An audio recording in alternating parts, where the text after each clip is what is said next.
Satanas, bago si Jesus humarap kay Satanas, at ito na ang kaugalian ng ating Panginoon, ang pagka-prayerful ng ating Panginoon. Ganon din tayo, ma-overcome natin ang anuman sa ating buhay, kahit sakit man iyan, karamdaman man, imposible man, o kung terminal man. Mga kapatid, kung tayo ay patuloy na tumawag sa ating Panginoon, ask and shall receive, seek and shall find, knock and the door shall be open unto us. Talagang makamta natin. Hindi ba dito, ang sabi dito mga kapatid, every time si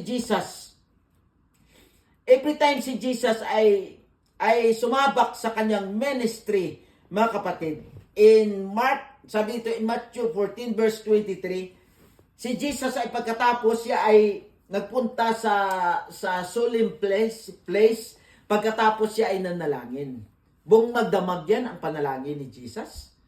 Buong magdamag yan dito sa Mark chapter 1 verse 35, ganun din. O kung basahin natin dito, kasi ang panalangin ay pinakamahalaga sa isang tao, mga kapatid.